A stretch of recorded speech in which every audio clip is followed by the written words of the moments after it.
დილა მშვიდობისა ყველას, ვინც ახლა გვისმენთ. მშვიდობის დილა გაგთენებოდეთ თქვენს, ვინც დილიდანვე თქვენს გარმიდამოში თუ საკუთარ ფერმაში შრომობთ და რადიოს მოსასმენად სულაც არ გცალიათ. ღმერთმა ხელი მოგიმართოთ შრომაში. დღეს კვირაა, დილის 10:10 წუთი, ეთერშია გადაცემა სოფლის დილა და მე ჟურნალისტი თამარ ბოლქოძე თქვენთვის ვიწყებთ მუშაობას. საზოგადოებრივ რადიო 1-ზე ტალღაზე FM 102.4. დილიდანვე ვიზრუნებ თქვენს კარგ განწყობაზე და ამიტომ კეთილ სურვილებსაც ჩამოგირიგებთ. სიკეთე, სიხარული, ბედნიერება, ჯანმრთელობა, სიყვარული, ხვავი და ბარაკა, ხეირი, წინსვლა და წარმატება, ყველა საქმეში გამარჯვება, თქვენი შრომის დაფასება, ბევრი კეთილმოსურნე და ნაკლები მოშურნე, ნოყიერი მიწა, თბილი მზე და უღრუბლოდ სამინდა გისურვოთ. თქვენ ვისაც მიწაზე მუშაობა გიწევთ, დაიმახსოვრეთ ერთი რამ, რომ მიწა ცოცხალი ორგანიზმია. ის ისევე წუხს და უხარია, როგორც თქვენ. მოეკეცით მას გონივრად, სიკეთით და 1000-ად დაგიბრუნდებათ. ახლა უცებ რატომღაც მუხრან მაჭავარიანის ეს ლექსი გამახსენდა. მიწას ჩემსას, შენსას, მისას ცადაყურებს არავისი. აი მთვარე, აი წვიმა, აი თოვლი, აი ნისლი. და ეს მთვარე, და ეს წვიმა, და ეს თოვლი, და ეს ნისლი, ჩემთან ჩემი, სხვასთან სხვისი, არის ვისი, არავისი.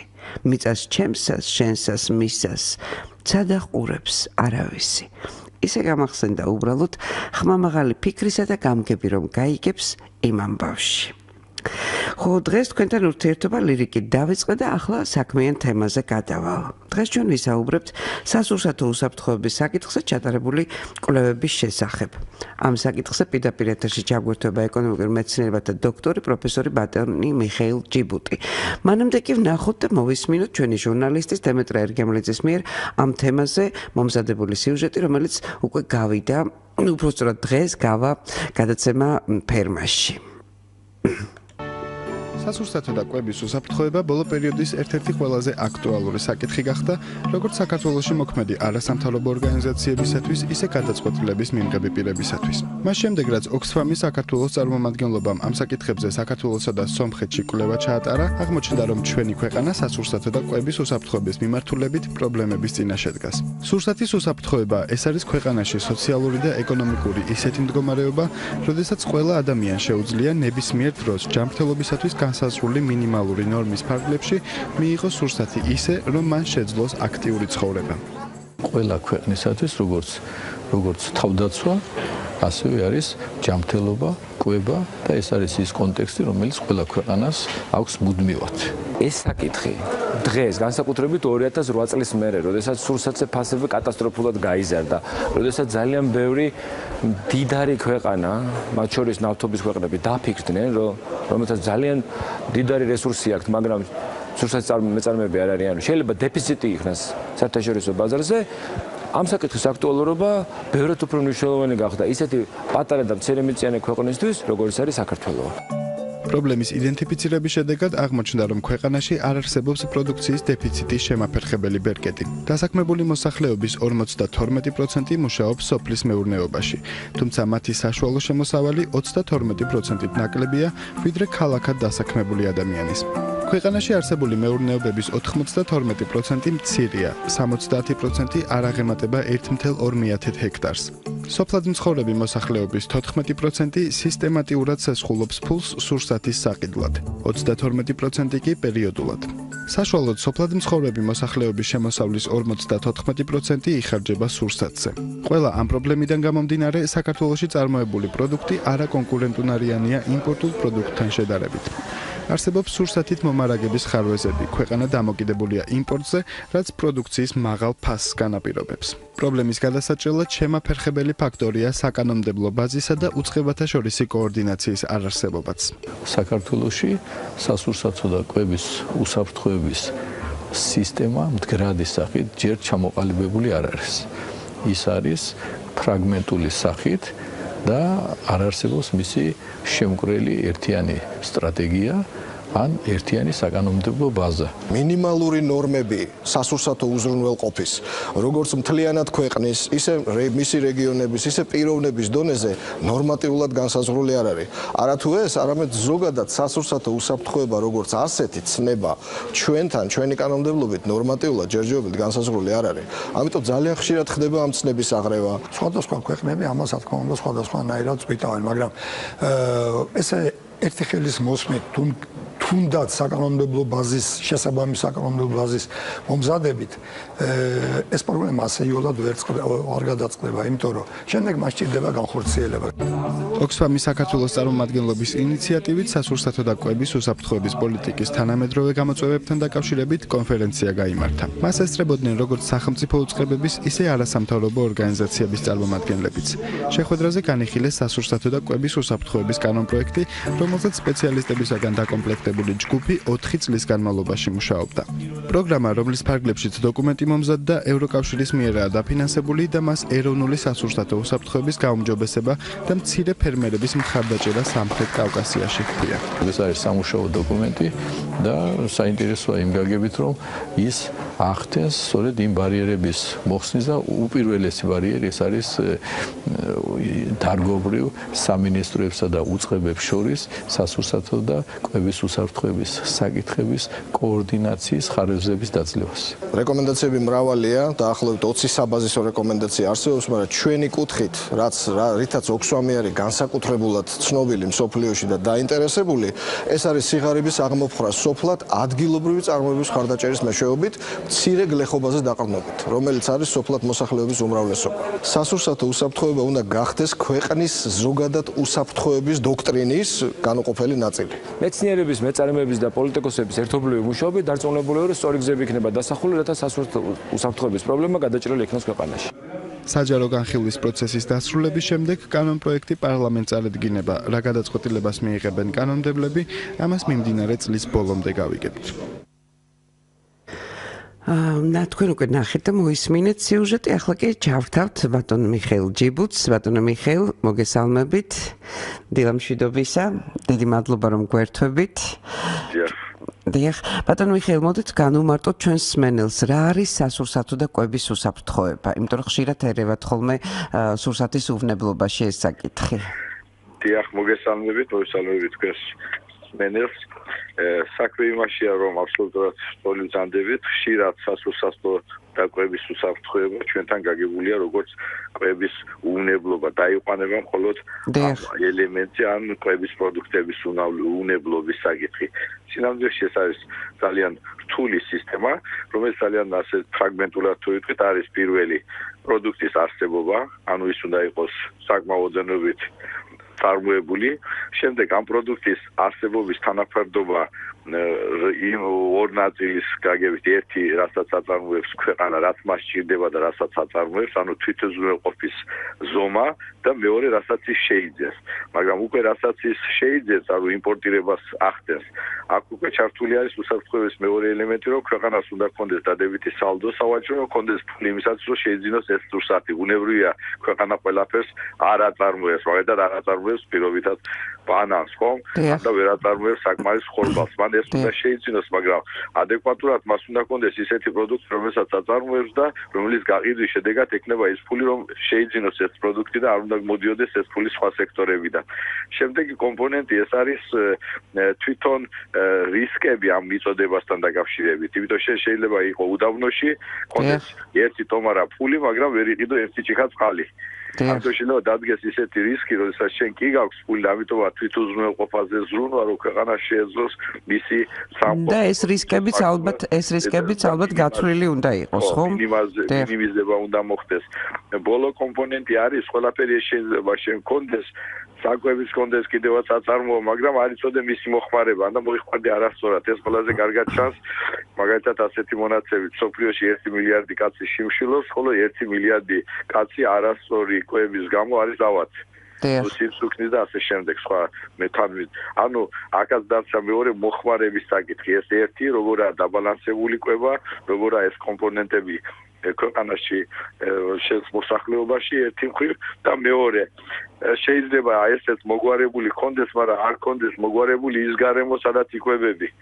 ეს არის მაგალითად სანიტარული მდგომარეობა, წყალი, სანიტარია და ასე შემდეგ და შენ ამას მივიწოდე ძალიან ცუდ გარემოში, რომელიც იწევს ისევ ამ სასურსათო უსაფრთხოების სისტემის დარღვევას მის ბოლო სტადიაზე. ანუ ეს მთლიანი სისტემა ერთიანად განიხილება როგორც სასურსათო უსაფრთხოების კომპლექსი, სასურსათო უსაფრთხოების კომპლექსი, რომელიც ყველა ქვეყანაში ევალება სახელმწიფოს მისი განხორციელება, იმიტომ რომ თითოეული ადამიანი შეიძლება ამას ცდილობდეს ოჯახის დონეზე, მეორე დონე არის ქვეყნის დონე და მესამე არის მსოფლიო დონე. მსოფლიო ცდილობს რომ ხორბლის და ბრინჯის დონეზე სასურსათო უსაფრთხოება უზრუნველყოს, ანუ ებრძოლოს შიმშილს, მაგრამ ქვეყნის შიგნით პრობლემა დგას, რომ ეს იყოს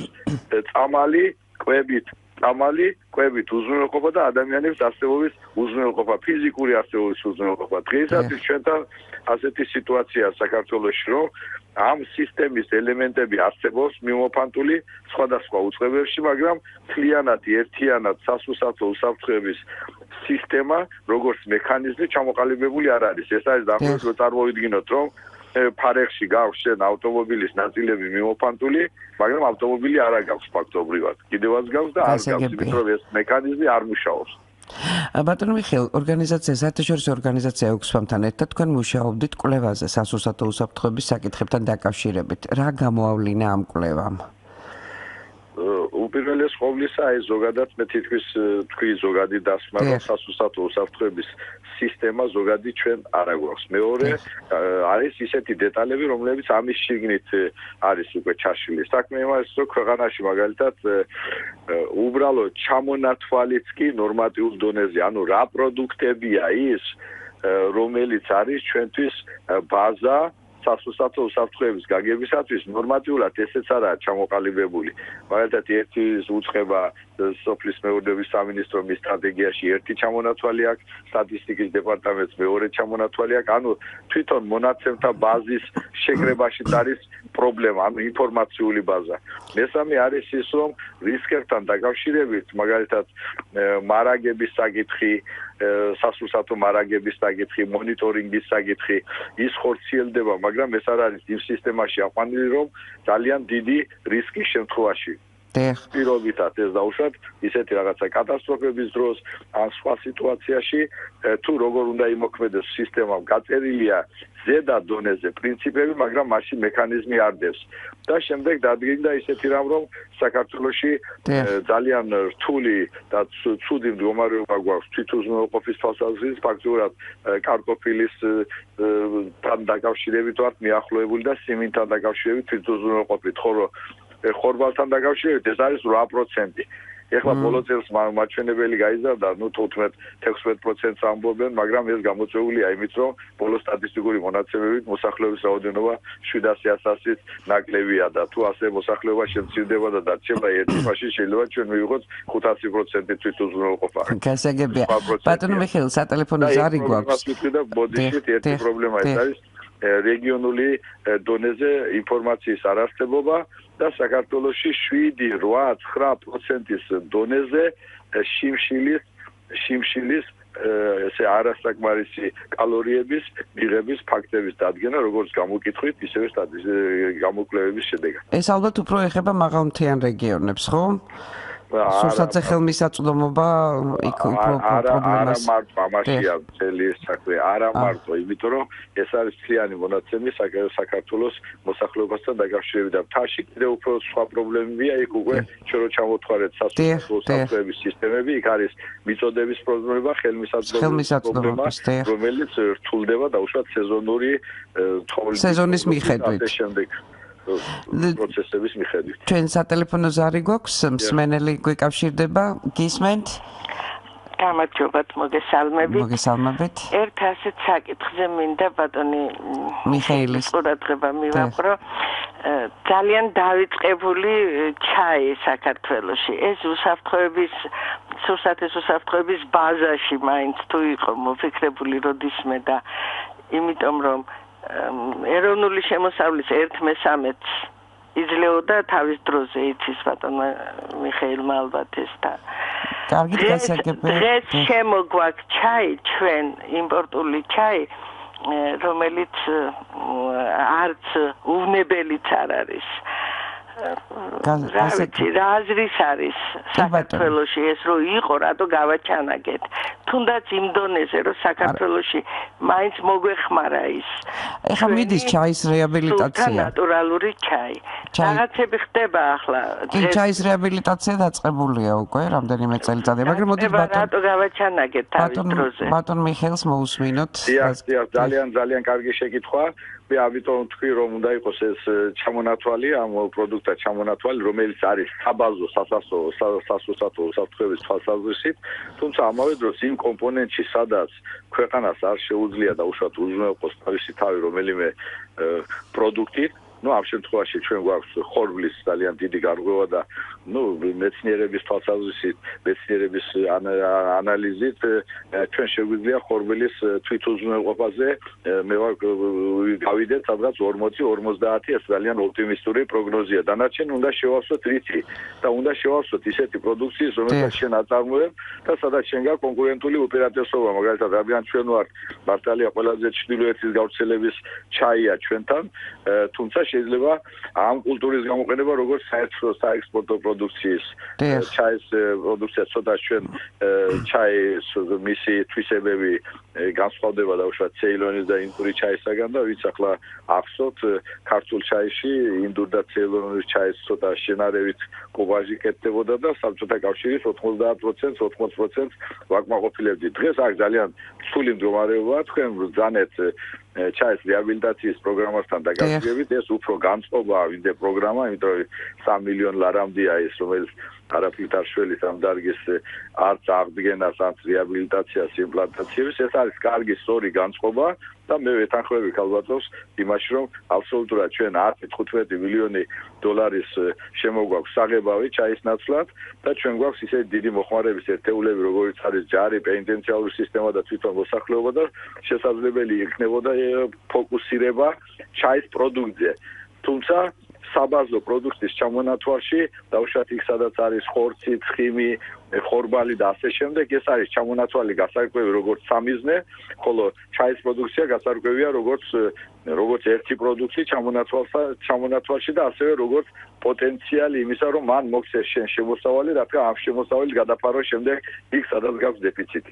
გასაგებია კიდევ ერთი ზარი გვაქვს, კიდევ ერთი მსმენელი გვირეკავს, დილამშვიდობისა გისმენთ. დილამშვიდობის აინაცმინდა და პროდუქტის უსაფრთხოებასთან დაკავშირებით მეთქვა და აი რამდენად განსაცდელს უსაფრთხოებას თქვა მაგალითად როდესაც უკვე სამეგრელოს წეგნახში ჩაი აიწება მაგალითად მეგერეკავთ იმ სოფლიდან სადაც უშაფატან სადაც არსებობდა ერთ-ერთი პირველი ჩაის ფაბრიკა და აკაური წარმოებული ჩაი ინგლისშიაც კი გადიოდა და რა მაინტერესებს ეს აი როდესაც თქვა მაგალითად ჩაის ნაცვლად კი შეიცვალა თხილით მაგრამ აი უბედურება იმაში რომ თხილს აგრეთვე აშენებენ აი სახანე მიწებზეც რადგან მას გამოძიებას არ ჭირდება ყველაფერი და მერე კიდევ აი როდესაც ამით ჩირდება სიმინდე და დამოკიდებული ხდება უკვე სამეგრელოს სიმინდე შემოტანილ სიმინდზე და მეორე კიდევ როდესაც აი თხილი შეიძლება არ გამართლოს გაფუჭდეს ან და ფასები შეიცვალოს და ესეც ხომ უკვე უარყოფითად იმოქმედებს და ახვარჯობია თქვა მაგალითად უფრო ორიენტირება აიღოთ მრავალდარგოვან მეურნეობაზე ზოგიერთი გლეხი მაგალითად ჩვენ და სოფელში მისდეს მრავალდარგოვან მესაქონლეობასა ჩაის ბოდიში თხილსაც სიმინდსა და ყველაფერზე აი ესეთი დარგებიც უნდა წახალისოს რომ არ ვიყოთ დამოკიდებული მსოფლიო კაპიტალისტურ ბაზარზე რომ ჩვენ თვითონ შეგვეძლოს თქვენი თავის შანდა და დაიცვას აგრეთვე შემოსული ბაზარი შემოსული იაფასიანი ტექნიკურად გასაგებია ამიდორთა და სხვათა დიდი მადლობა უბირება გაუწევს სახელმწიფო მადლობთ ძალიან სახელმწიფოებრივი მოსაზრება იყო ბედავი პოლიტიკას აგროპოლიტიკის თემაა და აბსოლუტურად ვეთანხმები რომ ეს სწორია და სწორედ განსასაზღვრავია ჩვენ რა გვინდა ამიტომ ყველა ნაკვეთიდან დანახული სოფლის მეურნეობა ქვეყანას არ გამოადგება სოფლის მეურნეობას დანახვა ჭირდება მაკროეკონომიკის დონიდან უნდა არსებობდეს აი ასეთი ხედვა დიდი ერთიანი ქვეყნის დონიდან და ყველა დაყვანილი იქნას ის თითოეულ მეურნეობამდე და მაგრამ ამისათვის ფუნდამენტური საკითხები იმ სტრუქტურის გარკვევა თუ რა სად როგორ მოიყვანოს ამ სტრუქტურის გასარკვევად ერთია ხედვა რა უნდა ქვეყანას და როგორც ჩვენ ვთქვით, ეს გარკვევა უნდა რომ თვითუზრუნველყოფა როგორ განახორციელოს და აქედან უნდა მოდიოდეს მე ყველა ეკონომიკური მათ შორის სამახალისებელი ღონისძიებები, ეს ერთი და მეორე არის ისეთი ფუნდამენტური საკითხი, როგორიცაც მიწის საკითხი. ჩვენ თავშუხადოთ თელ ამ სასამართლებრივ სივრცეში ყველაზე მოუწესრიგებელი არის მიწის საკითხი. ჩვენ არ გვაქვს მიწის კოდექსი, მიწასთან დაკავშირებით არის ფრაგმენტული კანონები და მთლიანი საკანონმდებლო სივრცე მოუწესრიგებელია და სწორედ ამ საკანონმდებლო სივრცის დროს და კანონმდებლო კოდექსის არსებობის შემთხვევაში განსაზღვრულია თან როგორ უნდა ხდებოდეს სასოფლო-სამეურნეო მიწა რა არის, სახნავი რა არის, მრავალწლიან ნარგავებში როგორ გადადის, როგორ აისახება ის ფონდებში და ასე შემდეგ. და თვითონ ეს სტრუქტურა თუ რა უნდა ვაწარმოოთ, სწორედ ამ პოლიტიკაზე, ამის ხელშეწყობა ჭირდება ამ ხედვის დროს და ამას დღეს ვერ ვახერხებთ, იმიტომ რომ ეს საკითხები, როგორც თავში მოგახსენეთ, მიმოფანტულია სხვადასხვა უწყებებს შორის. მიწას მაგალითად განაგებს 5 უწყება და ბევრი საკითხი საერთოდ მოუგვარებელია. სოფლის მეურნეობის განვითარებას განაგებს უწყება სოფლის მეურნეობის სამინისტრო, რომელსაც არ გააჩნია მიწა, ეკონომიკის სამინისტრო ყიდის მიწა, რომელსაც არავითარი პასუხისმგებლობა არ გააჩნია სოფლის მეურნეობის წარმოებაზე და ასე შემდეგ. ანუ თქვენ ახლა ახსენეთ ჩვენ გვაქვს ძალიან დიდი პრობლემა თვითონ მიზნისა და სტრატეგიული ხედვისა ქვეყნის განსაზღვრაში. ამის შიგნით უნდა იყოს უკვე შემდეგ დანახული რა ადგილი უჭირავს აგრარულ სექტორს, აგრარული სექტორის შიგნით უნდა იყოს დანახული რა ადგილი უჭირავს რეგიონებს და მის სპეციალიზაციას და რომელია ყველაზე ოპტიმალური გლეხმა ხომ არის ის დაინახა თხილი იყიდება კარგად და არგო თხილი. ეს ოპტიმიზაცია რომელი ნიადაგი რა არის ეს აქ უნდა დავეხმაროთ ჩვენ ფერმერს და უთხრათ რომ შენთვის ეს იქნება მომგებიანი რა კონიუნქტურაა ბაზარზე და მოგლებ მთელი ჯაჭვია ის რაც ბატონმა დასვა საკითხი სადაც სახელმწიფო უნდა ერეოდეს. ძალიან საინტერესოდ განმარტა კიდეც მის კითხვაში პასუხებიც იყო. ბატონო მიხეილ, კიდევ ერთი კითხვა მაქვს თქვენთან, სასურსათო უსაფრთხოება როგორც ჩანს არის მულტიდისციპლინარული საკითხი და შესაბამისად აი რომელი უწყებები უნდა მუშაობდნენ ამ საკითხზე? როგორი უნდა იყოს მათი კოორდინაცია ერთმანეთთან? თქვენ წეგან რამდენიმე უწყება დაასახელეთ. ჩვენ გვაქვს ახლა ინტერსექტორალურია, ეს ყოველთვის ასე იქნება, როგორც არ უნდა გადაწყვეტს მიწის საკითხი, იმიტომ თავისი შინაარსით და მაგრამ მათი მოწესრიგება უნდა მოხდეს კანონით. იმიტომ კანონში უნდა იყოს გაწერილი ვის რა პასუხისმგებლობა აქვს, რომ ეს არ იქცას დღეს დაყვანილი არის ეს უწყებათა ხელმძღვანელების ზოგჯერ პირად ურთიერთობაზე ორი მინისტრი ერთმანეთთან კარგადაა კოორდინაცია გამოდის. არ არის.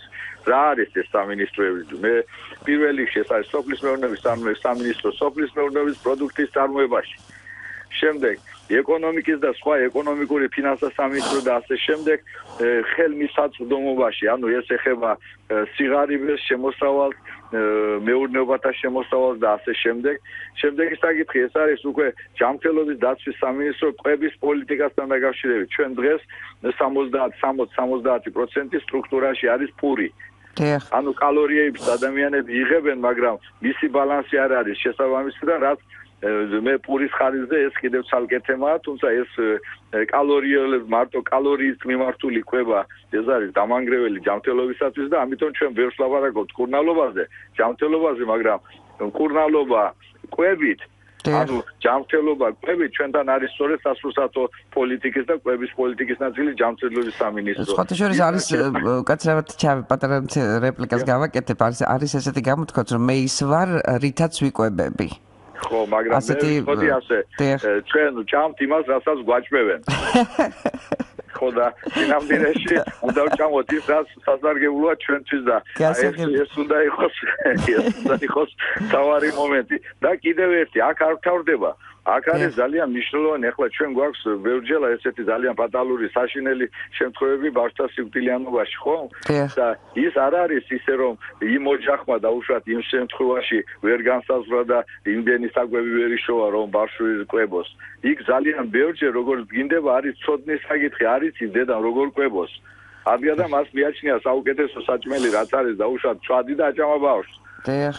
ამიტომ განათლების სამინისტრო, განათლების პროგრამები, ეს კვების თემატიკა, ხო? ეს არის სასწავლო პროგრამები, სანიტარულ-ჰიგიენური ნორმების დაცვა და ნორმების დაკითხი. და კიდევ ერთი მთავარი, ეს არის სტატისტიკა. სტატისტიკის სამსახურის და კვლევა ამ საკითხების. ჩვენ მაგალითად გვაქვს მაკროეკონომიკური მაჩვენებლები რა ხდება ქვეყნის მასშტაბით, მაგრამ მაჩვენებლები დაყვანილია ამ კვაზი რეგიონების დონეზე, რაც აბსოლუტურად გაუგებას ხდეს ამ დონეს. დონე არის ერთი მუნიციპალიტეტის დონე, შემდეგ სოფლის დონე და შემდეგ ოჯახის დონე. აქ სტატისტიკა ვერ ჩადის სხვადასხვა მიზეზების გამო, პირველ რიგში, იმიტომ რომ თვითონ სტატისტიკა არის გვერდილი და მისი მართლია ბატონო მიხეილ, კიდევ ერთი მსმენელი ყავს, ძალიან აქტუალურია ეს საკითხი, როგორც ჩანს მსმენელებში. მივესალმები ბატონ მიხეილ ჯიბუტის ჩართვას, ასეთი ჩართვები სასურველია იყოს ძალიან ხშირად კვალიფიციური. ბატონ მიხეილთან მაქვს ასეთი შეკითხვა. ობიექტივშიც გისმენ ბატონო მიხეილ, რომ ახლა თქვენ ბრძანეთ, რომ ეს არის იმ სამინისტროში, ეს დარგი ამ სამინისტროში გამოვიდა როგორც ლებდრაკ და შუკა. მაგრამ რა ხდება იმისათვის, რომ თავი მოიყაროს და გაერთიანდეს ერთი ქოლგის ქვეშ. ასე მაშინ სანამდე უნდა იყოს ესეთი ასე ვთქვათ უპატრონობა რა კეთდება, რომ ეს ყველაფერი როგორც თქვენ ჩამოთვალეთ, ეხლა იქით გაერთიანდეს ერთი ქოლგის ქვეშ. გასაგებია ბატონო მიხეილ, მეც დავამატებ კითხვა ზუსტად ამ მიმართულებით მაქვს მეც კითხვა და შემდეგ თუ შეიძლება ერთად გაგვეცით პასუხი. თქვენი მოსაზრებით, ჩვენ მულტიდისციპლინარობაზე ვისაუბრეთ უკვე, უწყებებს შორის როგორ უნდა მოხდეს კოორდინაცია. ეს საკითხები მაგალითად როგორ გადაწყვიტა განვითარებულმა აგრარულმა ქვეყნებმა? სურსათის უსაფრთხოების და კვების საკითხები. დიახ, ჯეკაბატონს უპასუხეთ და მე. დიახ. ძალიან დიდი მადლობა, კარგი შეკითხვისათვის და წახალისებისათვის, თუ ისმენს ჩვენს გადაცემებს და ჩვენთან ერთად თანამშრომლობს ამ საკითხებში, აბსოლუტურად ლეგიტიმური, ძალიან კარგი კითხვა. საქმე იმაშია, რომ ეს უწყებრივი ურთიერთობა უნდა გადაწყდეს კანონით. ეს რიგი უნდა იყოს დამყარებული კანონით, ანუ სადაც განსაზღვრული იქნება ვის რა ევალება ზუსტად და რა პასუხისმგებლობა, რა უფლება და რა მოვალეობები გააჩნია. უმრავლეს სოფლიოში არ არსებობს ქვეყანა, სადაც სასურსათო უსაფრთხოების საკითხი არ განიხილებოდეს როგორც ქვეყნის უსაფრთხოების ნაწილი. დიახ.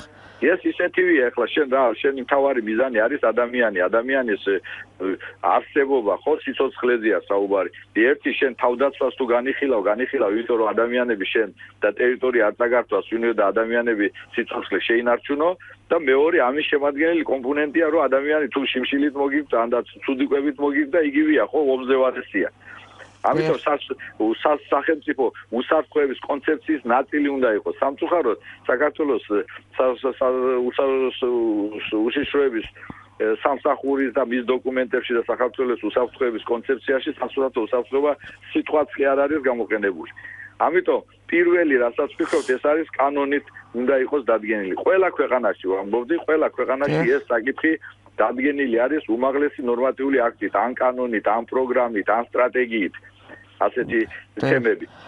ჩვენნაირ ქვეყნებში, რომლებსაც ესეთი ცოტა ხნის გამოცდილება აქვს და ტრანსფორმაციის პერიოდში არიან, იქ ძირითადად მიღებულია კანონი. ჩვენ ვართ ერთი ქვეყანა ამ ჩვენ სივრცეში, სადაც ამ საკითხთან დაკავშირებით კანონი არ არის. დღეისათვის ოქსფამის ფარგლებში ასეთი კანონპროექტი მომზადებულია სასურსათო და კვების უსაფრთხოების უზრუნველყოფის შესახებ, სადაც ეს კოორდინაციის საკითხი, ეს ჩარჩო კანონია და მისი კოორდინაცია აყვანილი არის ამ კანონის მიხედვით მთავრობის დონეზე უნდა გადაწყდეს, ეს პრემიერ-მინისტრის დონეზე უნდა გადაწყდეს და ეს არ უნდა იყოს რაღაცა დროებითი საკოორდინაციო საბჭოს ან პიროვნული ურთიერთობების დონეზე დაყვანილი და ნახოთ ოქსფამის ფარგლებში ეს პროექტი მომზადებულია, ამ პროექტის განხილვა ჩვენ დავიწყეთ, თუმცა უწყებებში ეს ძალიან ძნელად მიდის, იმიტომ რომ ყველა ფიქრობს, რომ მას კიდევ ერთი ახალი ვალდებულება ვერ უნდა აიღოს, თუმცა ეს აუცილებელია. მე მოვიტყან მაგალითი. დღეისათვის საქართველოში არის პოლიტიკური ნება უმაღლეს დონეზე, რომ სოფლის მეურნეობა განვითარდეს. დაიხარჯა უამრავი ფული ამ 3-4 წლის განმავლობაში, მაგრამ სოფლის მეურნეობის პროდუქტის წარმოება არ გაიზარდა ადეკვატურად ამის შესაბამისად. ანუ ესე იგი დღეს როდესაც ყველა თანხმდებით, ყველა შეთანხმებული ვართ, ყველას ეს გვინდა, საკითხი არ გამოდის. რატო არ გამოდის? ეს არის აბსოლუტურად უკვე მართვის თემა. აქ ჩვენ როგორც ოჯახშია ხომ არის ერთი ოჯახი პატარა ფულით რომ მოაწესრიგებს ოჯახს ხო?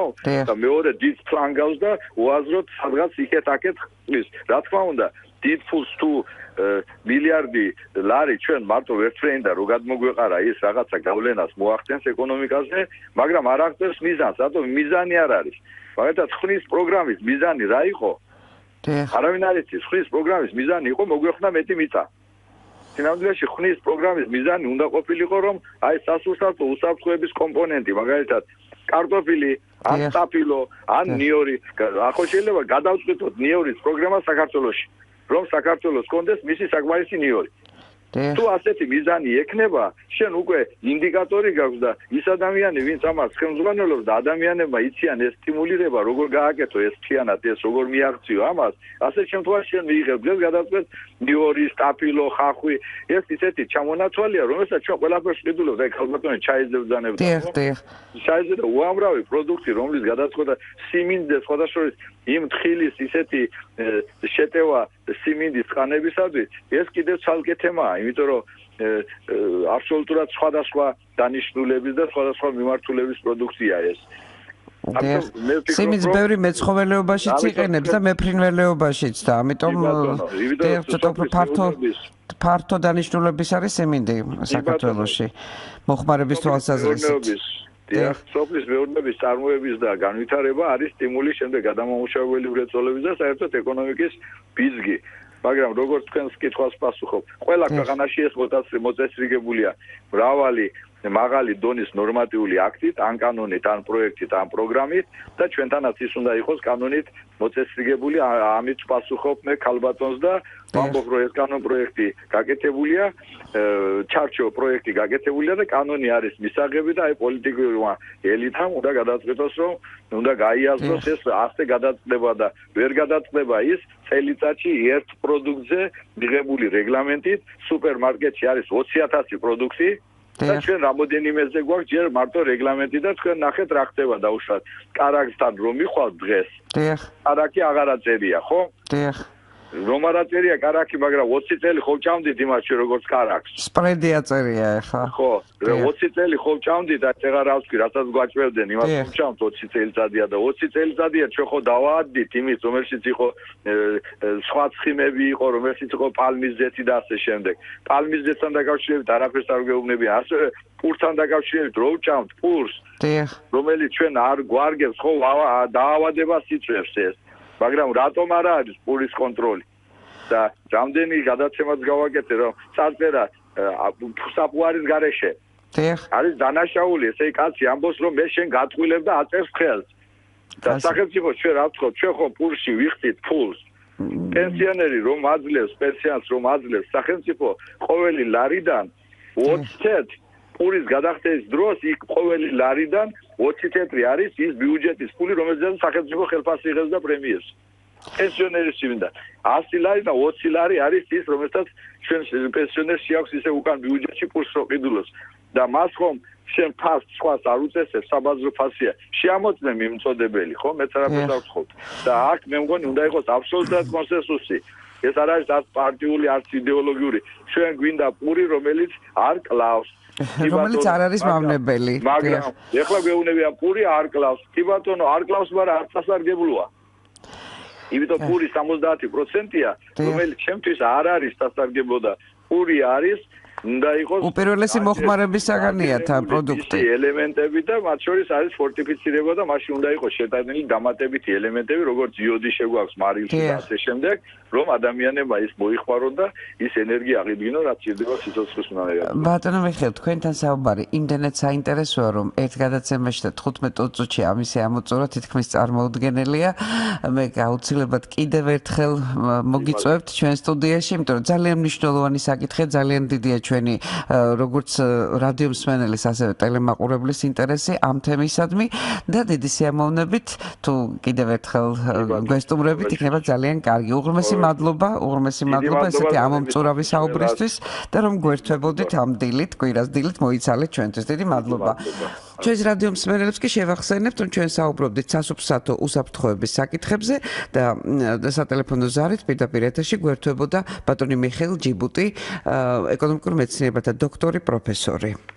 ახლა კი აგრარულ სიახლეებს დაუთმოთ ჩვენი ეთერი, გავიგოთ რა ხდებოდა გასული კვირის მანძილზე სოფლის მეურნეობის სხვადასხვა დარგში. აგროინფო ჩვენს ეთერში.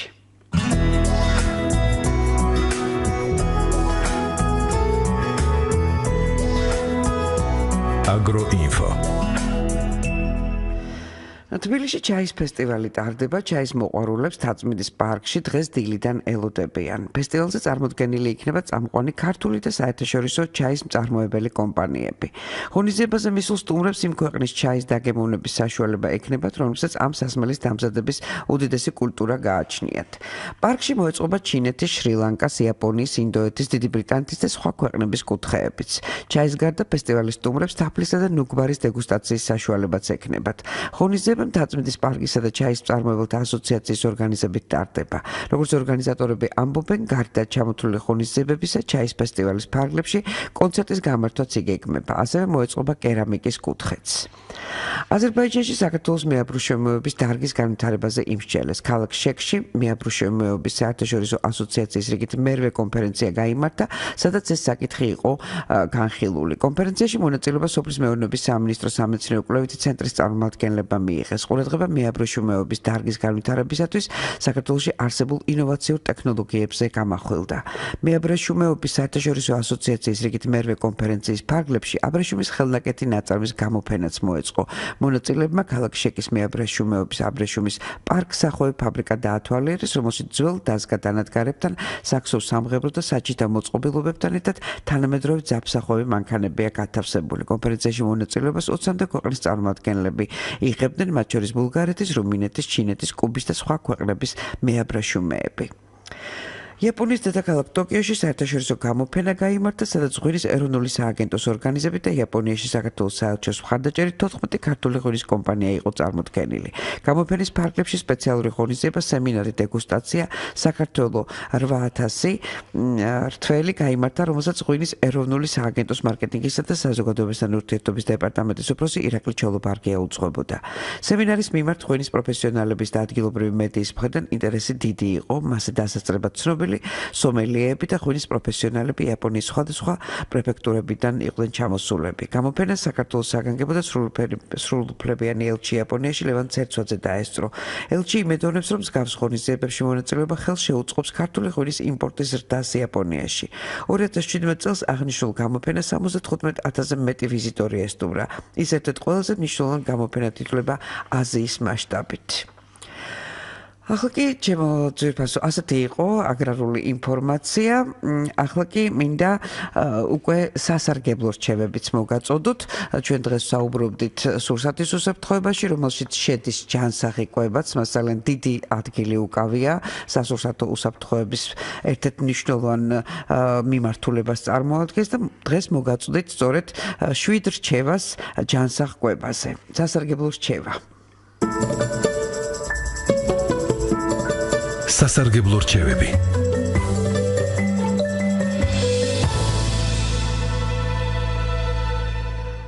სასარგებლო რჩევებით ჩვენს რუბრიკაში გამოვეხმაურებით ჩვენი დღევანდელი გადაცემის მთავარ თემას, სასურსათო და კვების უსაფრთხოება გულისხმობს საზოგადოების ცნობიერების ამახლებას. ერთია, რომ თითოეული ადამიანს ხელი უნდა მიუწვდებოდეს სურსათზე და მეორეა, თუ რა არჩევანს აკეთებს ნებისმიერი ჩვენთაგანი, ანუ როგორ ვიკვებებით. დღეს ჩვენ სწორედ 7 რჩევას მოგაწოდით ამასთან დაკავშირებით. მივაწოდით მათ, ვისაც აქვს სამუშაოს დატვირთული გრაფიკი. დილას აუცილებელია მიიღოთ მსუბუქი საკვები. მაგალითად, შვრია, რომელიც სასარგებლოა თქვენი ჯანმრთელი გულისთვის. ის გეხმარებათ დაასტაბილუროთ გლუკოზის შემცველობა ორგანიზმში და მთელი დღის განმავლობაში გქონდეთ კმაყოფილების განცდა. შვრიის ფაფის სწორად მომზადებისათვის საჭიროა თქვენს ულუფას დაამატოთ 1 სუფრის კოვზი გოგრა ან არაქისის კარაქი, რაც დღის განმავლობაში ორგანიზმს უზრუნველყოფს საჭირო რაოდენობის ცილით. იმისთვის, რომ მოამზადოთ ნოყიერი კერძი, აუცილებელია გამოიყენოთ მარცვლეული. უნდა გვახსოვდეს, რომ მარცვლეულს გააჩნია მაღალი კვებითი ღირებულება და მათი გემოც შეუდარებელია. შეიძინეთ ადგილობრივი წარმოების მარცვლეული, გარდა იმისა, რომ მოიმზადებთ ჯანსაღ საკვებს, საქართველოში წარმოებულ ბიზნესსაც წაახალისებთ. რადგან დახვდებით იმაზე, რომ არ გსურს ჩვენი თავისუფალი დროის უმეტეს ნაწილი სამზარეულოში გავატაროთ, ამიტომ უმჯობესია მარტივი მეთოდებით ვიხელმძღვანელოთ. ერთ-ერთი ასეთი ალტერნატივა ქოთანში მომზადებული საკვებია, რაც საშუალებას მოგცემთ კერძი მეორე დღისთვის შეინახოთ. ქოთანში მომზადებული ყველაზე გავრცელებული კერძი მზადდება ბოსტნეულით და სანელებლებით, რომლებიც თქვენი ჯანმრთელობისათვის აუცილებელია. მაგალითად, როგორიცაა ლობიო ქოთანში, ბოსტნეული ისეთ ცილებს შეიცავს, რომელიც ორგანიზმს მთელი დღის განმავლობაში არაერთი საჭირო ვიტამინებით ამარაგებს. როდესაც იცით, რომ სახლში სამსახურის თუ სხვა მიზეზის გამო დიდი ხნით ვერ დაბრუნდებით, არ უნდა დაგავიწყდეთ სახლში მომზადებული ლანჩის თან წაღება, რადგან ჯანსაღი კვებისათვის აუცილებელი პირობა არ მიირთოთ სწრაფი კვების ობიექტებში. შეიძლება ჩვენი მთელი კვირის ცხრილი ისეთი გადატვირთულიც იყოს, რომ რამდენიმე წუთითაც ვერ მოასწროთ სამზარეულოში შეხედა, თუმცა ამისთვის არსებობს გამოსავალი. მოვამზადოთ რამდენიმე მარტივი კერძი და შევინახოთ შემდეგი დღეებისათვის. კერძის წინასწარ მომზადება დაგეხმარებათ არა მხოლოდ სწორად კვებაში, არამედ დატვირთული დღის მსუბუქად გატარებაშიც. ნუ გექნებათ იმის მოლოდინი, რომ სასურსათო მაღაზიაში შესულსაც აღმოჩნდებით ჯანსაღი პროდუქციის განყოფილებაში. ამისათვის საჭიროა გაუძლოთ სტუნებას. არაერთ კბილეულით სავსე დახს ჩაუვაროთ და მიაგნოთ ნატურალურ პროდუქციას. აქცენტი გააკეთეთ ბოსტნეულზე, ხილზე და მარცვლეულზე. გახსოვდეთ, რომ ეს ძალისხმევა საბოლოოდ თქვენი ჯანმრთელობისთვის არის საჭირო. და ბოლოს რჩევა, დაამატეთ ხილი ან ბოსტნეული თქვენი კვების რაციონს. სცადეთ საუზმეზე მიირთვათ ხილი, ხოლო ბოსტნეული ლანჩსა და ვახშამზე. ამ ყველაფრის გათვალისწინება დაგეხმარებათ მინიმალურ დროში მიიღოთ ორგანიზმისთვის საჭირო ვიტამინები. იკვებეთ ჯანსაღად და ჯანმრთელობას და მხნეობას გარანტირებული გექნებათ. ახლა კი ჩვენი გადაცემა უკვე თანდათან ფინალს უახლოვდება და გადაცემის ბოლოს თქვენი და ჩემი საყვარელი ლიტერატურული რუბრიკა ბუხრისპირა ამბები მინდა დაუთმო ისევ ცნობილი კინორეჟისორის ნანა მჭედლიძის წიგნად ქცეულ ფილმს იმერულ ესკიზებს და განვაგრძო ნაწყვეტების კითხვა ამ წიგნიდან. ეს ფილმი ყველას გახსოვთ ძალიან კარგად, არაჩვეულებრივი ფილმი იყო, უკვე კლასიკად იქცა და ქალბატონი ნანეს ქალიშვილმა გამოსცა წიგნი არა მხოლოდ ფილმის შესახებ, არა მხოლოდ ამ ფილმის ისტორია არის აქ მოთხრობილი, არამედ რაც არ შევიდა ფილმში და იყო ეს სარეჟისორო სცენაში, ის ფრაგმენტებიც არის, ის მონაკვეთებიც არის შესული და ამდენად ძალიან საინტერესო წიგნია და თან ჩემი მეწყვილე დემეტრე, რომელიც ამჟამად გახლავთ მივლინებაში, სულ მეჩხუბებოდა და მეჯუჯღუნებოდა, რომ მარტო გურულებზე რომ მკითხულობ, არიქა იმერლებსაც მოგვაქცია ყურადღებაო. დღეს განვაგრძობთ მოკლედ ამ წიგნიდან ნაწყვეტების კითხვას. ამ მოედანზე ფეხბურთის მატჩები ეწყობოდა. სკამები არ იდგა, ფეხბურთის გულშემატკივრები მოულზე დამსხდარი უყურებდნენ თამაშს. მატჩის მიმდინარეობის დროს აქ შინაური ფრინველები და ცხოველები დასეირნობდნენ. ხან კრუხი ებლანდებოდა ფეხებში მოთამაშეებს თავის წიწილებიანად, ხან ხბო გზის შემოკლების მიზნით.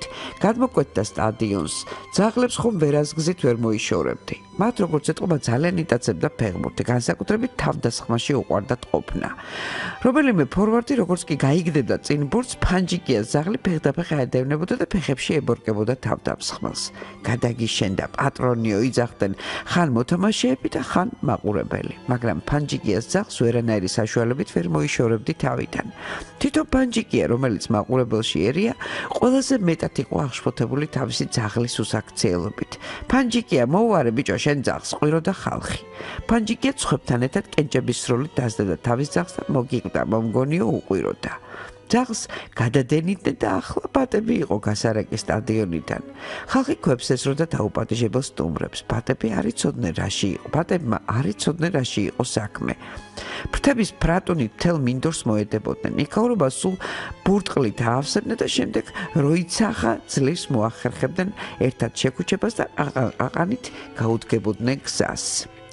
ბატებს გადარეკავდნენ და ახლა დედაღორი, რომელიც თავის გოჭებიანად გადაღმა იყო გადასული სარჩოს საძებნელად, სახლში დაბრუნებას მოკლე გზით არჩევდა, ხბოსავით და ყოვლად მოურიდებლად გადმოჭრიდა ხოლმე სათამაშო მოედანს. ასპარეზობა კვლავ შეწყდებოდა და ყველა ერთად შეუდგებოდა სტადიონიდან ღორების გადადენას. ღორები ხალხის ყვირილზე დაიბნეოდნენ, ბატებივით მოედებოდნენ მთელ მინდორს და ბოლოს ჭყვიტინით გავარდებოდნენ საპაექრო მოედნიდან, მაგრამ ამ დროს ფანჯიკიას ძაღლი გამოჩნდებოდა ისევ თავდამსხმელთა შორის. მახსოვს ერთხელ მეტად დაძაბული მატჩის დროს ჩალით დატვირთულმა ურებმა გზა შეიმოკლა და შუა სტადიონი გადმოჭრა. ერთხელ მათხოჯის ფეხბურთელთა გუნდი ჩამოვიდა ხონელებთან საასპარეზო ასპარეზოთ. თამაში თავიდანვე მეტად დაძაბულად წარიმართა და დამთავრდა მათხოჯელ ფეხბურთელთა სასარგებლოდ ანგარიშით 25-24. უნდა გენახათ რა ხდებოდა სტადიონზე. მთელი ხონის საზოგადოება აქ იყო თავშეყრილი. ცენტრში გაბწყარულ ბაღიდან მოტანილ გრძელ სკამებზე ადგილობრივი მთავრობა იყო განლაგებული. რაიკობის პირველი მდივნიდან დაწყებული ძაფსაღები ქარხნისა და ჩაის ფაბრიკის დირექტორებით დამთავრებული. მათ გვერდით მილიციის უფროსი ვარლამი ისე განიცდიდა თამაშის ბედს, რომ დამჯდარ მდგომარეობაში ვერ ჩერდებოდა და სულ ფეხზე წრიალებდა. გამოტვინებულმა მეკარემ რომ გაუშვა ბურთები ვარლამი გაცოფდა და საშინლად იფეთქა. თვალე ამუხრული მიუბრუნდა იქვე მდგარ ვეებერთელა გიგიას და მრისხანეთ შესახა. მიდი ბიჭო და ერთი მაგრად გაარტყი იმ ბოთეს. გიგია დაიბნა და სულელივით გაიღრიჭა. მიდი თქვა მე შეგეუბნები, რა კია კაცო, მე ვარ ატვიჩაი. ჯარიდან იმისა დავტოვე, მასე საფანტებით გაუშვას ბურთები თქვა. მიდი შერაგენაღლება კაცო, აგერ არ ვარ მე მაგის ჯარიდან დავტოვე. უნამუსო. უკვე მე რამდენჯერ იმეორებდა და თან აქეთ-იქით იყურებოდა ნერვე ბაშლილი ვარლამი. ხონელებმა ქვები დაუშინეს გამარჯვებულებს. სტუმრებმა ტანსაცმლის გადაცმა ვერ მოახერხეს და სულ ტრუსებით გარბოდნენ დილიჟანსისაკენ. პარტახიამ საარაკოს სისწრაფით გააქანა დილიჟანსი და ასე გადაარჩინა მათხოჯის გუნდის წევრები ქვებით ჩაქოლვას. დღეისათვის სულ ეს იყო. შეგახსენებთ, რომ სტუდიაში თქვენთვის მუშაობდით მე ჟურნალისტი თამარ ბოლქვაძე, პროდიუსერი ლელა ვაშაკიძე, ხმის რეჟისორი თამარ ჯანიაშვილი. მომავალ შეხვედრამდე.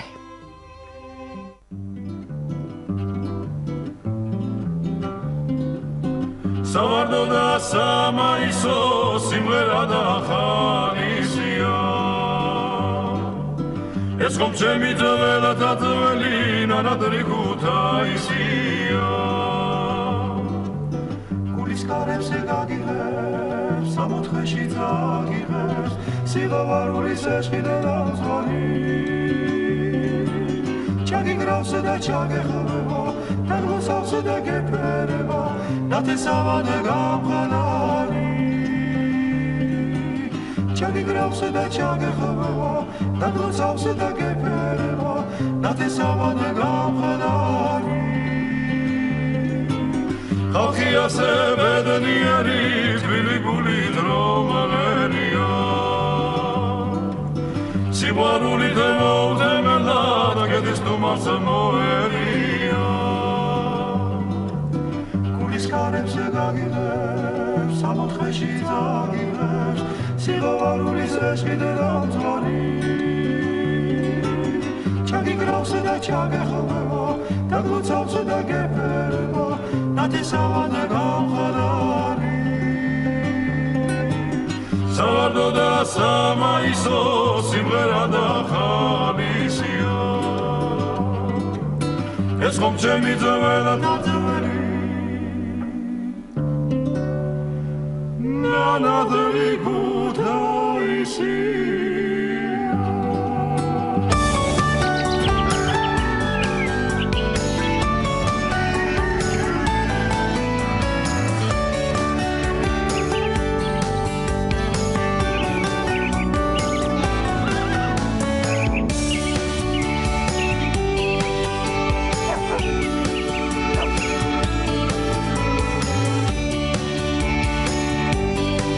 სოფლის დილა